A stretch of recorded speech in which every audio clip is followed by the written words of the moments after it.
Hey everyone, welcome back to the channel. Behind me, I have a 2010 Lexus RX350. This thing has around 115,000 miles, and it's in the shop today because we have a headlight that is going out and we are needing to replace it. Now, before we go ahead and begin, if you haven't subscribed to the channel, hit the subscribe button down below. Definitely smash that like button because it helps the channel out. And with that said, let's go ahead and get started on today's video. So we are aimed in front of our vehicle, and I'm going to show everyone what a bad HID headlight looks like. So we're going to go ahead and fire these up. Now, one thing you'll notice off the bat is that HIDs always start off pretty dim, and you'll notice this one is firing up a little bit faster, and this one is a little bit dimmer. Now, the camera is actually not doing it any justice. Let me see if I'm able to move it, but you can see how this one looks. In real life right now, it's actually purple in color. And then if we go ahead and move around to this one, you'll notice that it's actually a lot brighter. I'm gonna let these kind of heat up. That's the thing with HID bulbs, you gotta let them heat up. But I don't know how well the camera's gonna pick it up. This one's really weak. It's almost purple in color. And this one, everyone can see is firing up. It's getting bright, and you can actually see a bit of a difference here. So that's what HID that's going out looks like. It's gonna look like this one here, where it's kind of purple, not emitting a lot of light, and it's definitely not bright. So we're gonna go ahead and replace that today. So now that everyone has kind of seen the difference between the HID lights when they're working and not working, and again, I don't think the camera picked it up very well, but believe me, it'll turn purple and not emit a lot of light. You'll definitely see a difference in real life. So before we go ahead and attempt this, the first thing that you're going to need is your bulb. Now, these bulbs are expensive. We're going to be using an original OEM Philips one. That's what these, I believe, came with from the factory, and that's what we have here. These are pretty expensive. I want to say they're around 150 bucks. Be aware that if you do buy them online, like Amazon, there are fakes and knockoffs, so just be warned that they are doing that. But this one's genuine. It came from a parts store that has sourced it directly from, Philips or whoever their distributor is. So anyway, one thing that I want to go ahead and just throw this out there and mention it, HID lights are not like regular halogen bulbs. They basically have a step-up converter, which is a ballast is what it's called. Now, this ballast can take regular 12 volts and step up the voltage pretty good, and it can actually injure you, shock you, potentially do some damage. So always, before you replace any sort of HID bulb, make sure that your lights are off. And if you want to be extra cautious, go ahead and disconnect the battery negative terminal so you know there's no power going through the system.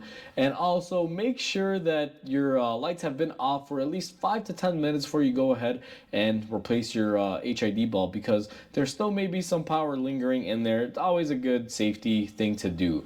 Now, one major thing with HID bulbs, and I haven't opened this one up yet, make sure that you do not touch the bulb itself. Sometimes you will have to handle it. Once you touch it and you get the oils of your skin on there, you can try cleaning it off with alcohol, but I find that diminishes the life of the bulb. So wear good clean gloves when you do this. As a matter of fact, that's why I'm not wearing gloves now, because I'm going to put on fresh ones after I have this bulb off, just so we can handle this and connect it.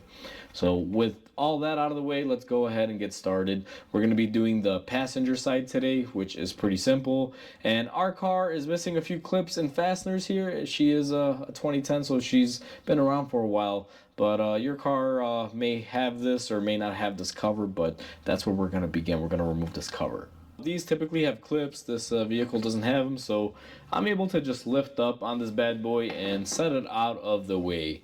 Now that we have that out of the way, we actually have quite a bit of room here, and I'm going to try to get the camera in here in the best angle possible to show everyone what we're going to be doing and what we're working with.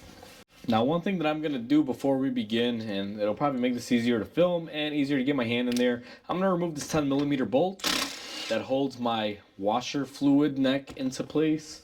You could get it without it being out of the way, but I mean, look at all the room that this creates. Now let me see if I could get this thing to stay in there. But now I got clear access room to here. I'm gonna try to get the camera behind here on the engine, and let me show everyone this process. So I have the camera set up in hopefully a pretty good position there, but you're gonna want to go for your cap cover here. Now we do have a little warning label here in yellow. I don't know how well the camera's gonna pick it up. That pretty much warns you of everything that I just said earlier in the clip. Now this cover should come off. What I like to do is just come in here and spin it off counterclockwise, and once you get to a certain point it'll stop and it comes off. There is a O-ring on these because these do not like getting moisture in there.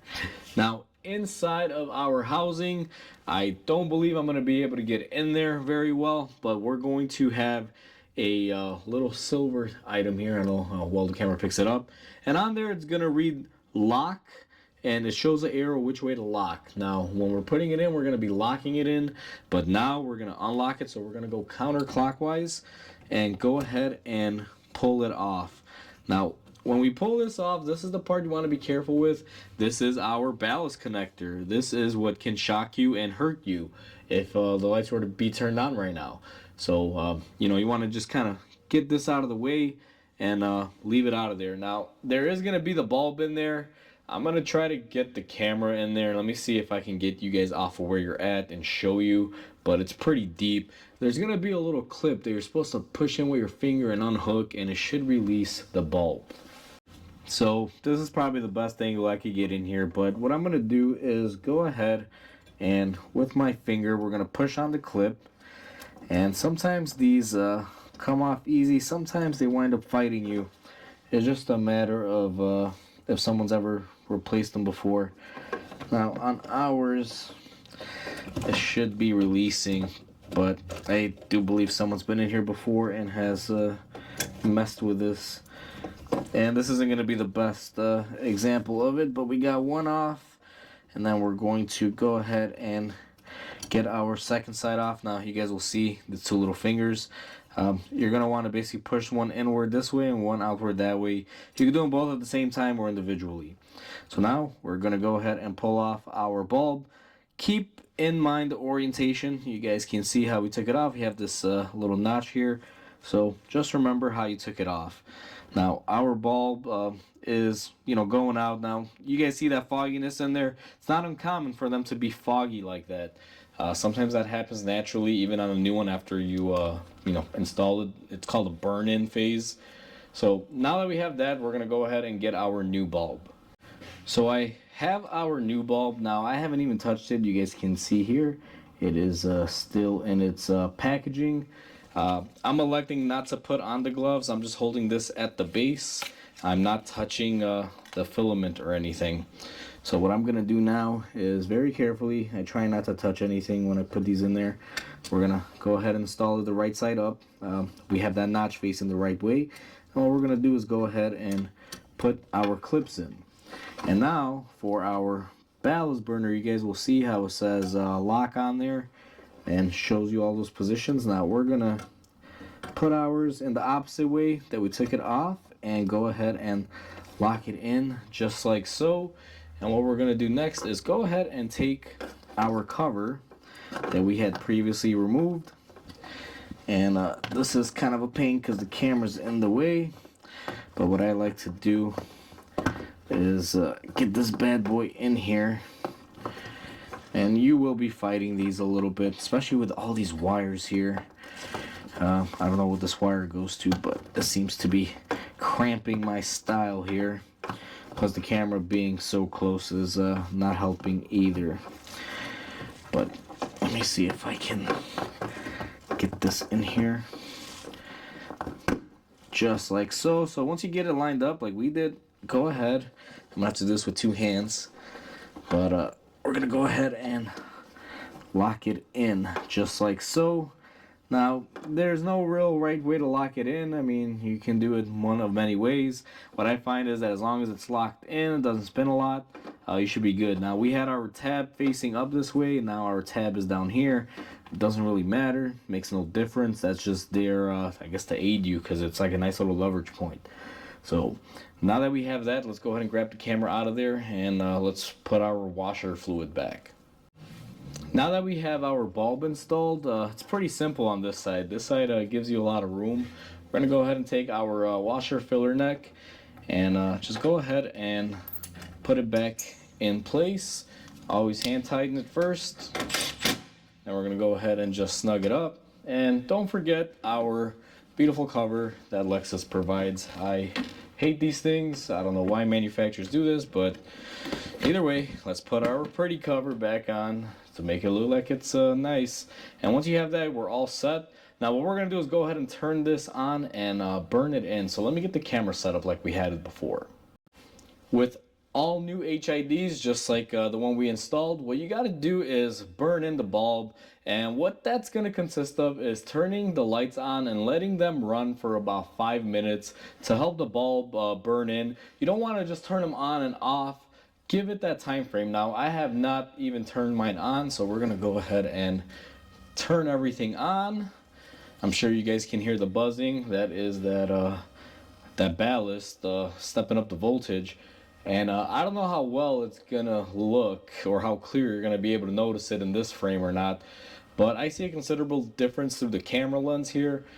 This one previously wasn't that bright, and now it's pretty much looking like this one. You guys can see the same color opacity. So I believe we should be good with this now. That is pretty much how you replace your HID bulb. Now I'm not gonna let the camera roll here for 5 minutes while I let this burn in, but basically I'm gonna let this thing do its thing right now in the background. There's no need to film it any further. Just make sure you give it a lot of time. Now one thing you will notice is that this one is actually a little bit brighter than this one now, and it's common. You guys can see that as xenon gas ages, especially in these bulbs, they get less brighter. Now you will notice a clear indication, at least I do. This one is not as bright as this one is, and it's to be expected, but as long as they're not purple, you know, you can let it be, or if you want to opt to do it, replace them both if you got the money to do so. So that's pretty much it. I'm gonna let this burn in for about 5 minutes or so, and we are gonna go ahead and turn them off, and we should be done. So we are all said and done. That is how you replace your HID bulb on your Lexus RX350. Now, most HID bulb setups are similar to this one. They all follow the same principle. Biggest takeaway is don't ever touch the bulb, number one rule. And if you do touch it, make sure you clean it off. Otherwise, that bulb's not going to last. And these are pricey, so you definitely want to make sure you're taking care of that. The second thing that you got to remember is to allow it some burn-in time. Now, ours is still going. I'm at about 3 minutes now. I just figured I would do the outro of this video and pretty much end it here. But it's still running. About another minute or two, I'll turn them off. So hopefully everyone enjoyed this video. Please comment, like, and subscribe because it definitely helps the channel grow. I hope everyone has a wonderful day, and I'll catch you on the next video.